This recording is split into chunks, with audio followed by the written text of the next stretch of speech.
Chapter 7. Bad News. Wilbur liked Charlotte better and better each day. Her campaign against insects seemed sensible and useful. Hardly anybody around the farm had a good word to say for a fly. Flies spent their time pestering others. The cows hated them. The horses detested them. The sheep loathed them. Mr. and Mrs. Zuckerman were always complaining about them and putting up screens. Wilbur admired the way Charlotte managed. He was particularly glad that she always put her victim to sleep before eating it. "It's real thoughtful of you to do that, Charlotte," he said. "Yes," she replied in her sweet musical voice. "I always give them an anesthetic so they won't feel pain. It's a little service I throw in." As the days went by, Wilbur grew and grew. He ate 3 big meals a day. He spent long hours lying on his side, half asleep, dreaming pleasant dreams. He enjoyed good health, and he gained a lot of weight. One afternoon, when Fern was sitting on her stool, the oldest sheep walked into the barn and stopped to pay a call on Wilbur. "Hello," she said. "Seems to me you're putting on weight." "Yes, I guess I am," replied Wilbur. "At my age, it's a good idea to keep gaining." "Just the same, I don't envy you," said the old sheep. "You know why they're fattening you up, don't you?" "No," said Wilbur. "Well, I don't like to spread bad news," said the sheep, "but they're fattening you up because they're going to kill you. That's why." "They're going to what?" screamed Wilbur. Fern grew rigid on her stool. "Kill you. Turn you into smoked bacon and ham," continued the old sheep. "Almost all young pigs get murdered by the farmer as soon as the real cold weather sets in.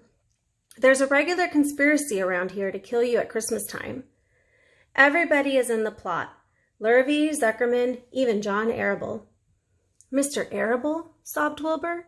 "Fern's father?" "Certainly. When a pig is to be butchered, everybody helps.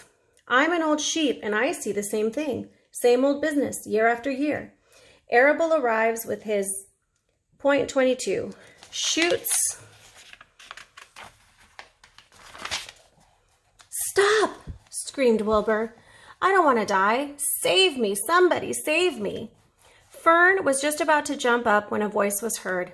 "Be quiet, Wilbur," said Charlotte, who has been listening to this awful conversation.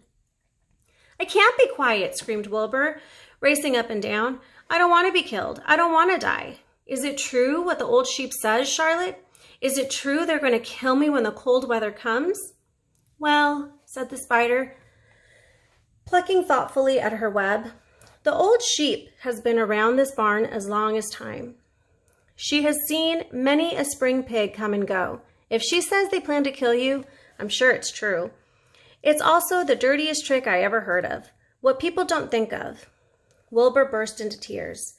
"I don't want to die," he moaned. "I want to stay alive, right here in my comfortable manure pile with all my friends. I want to breathe the beautiful air and lie in the beautiful sun." "You're certainly making a beautiful noise," snapped the old sheep. "I don't want to die," screamed Wilbur, throwing himself to the ground. "You shall not die," said Charlotte briskly. "What? Really?" cried Wilbur. "Who's going to save me?" "I am," said Charlotte. "How?" asked Wilbur. "That remains to be seen, but I'm going to save you, and I want you to quiet down immediately. You're carrying on in a childish way. Stop your crying. I can't stand hysterics."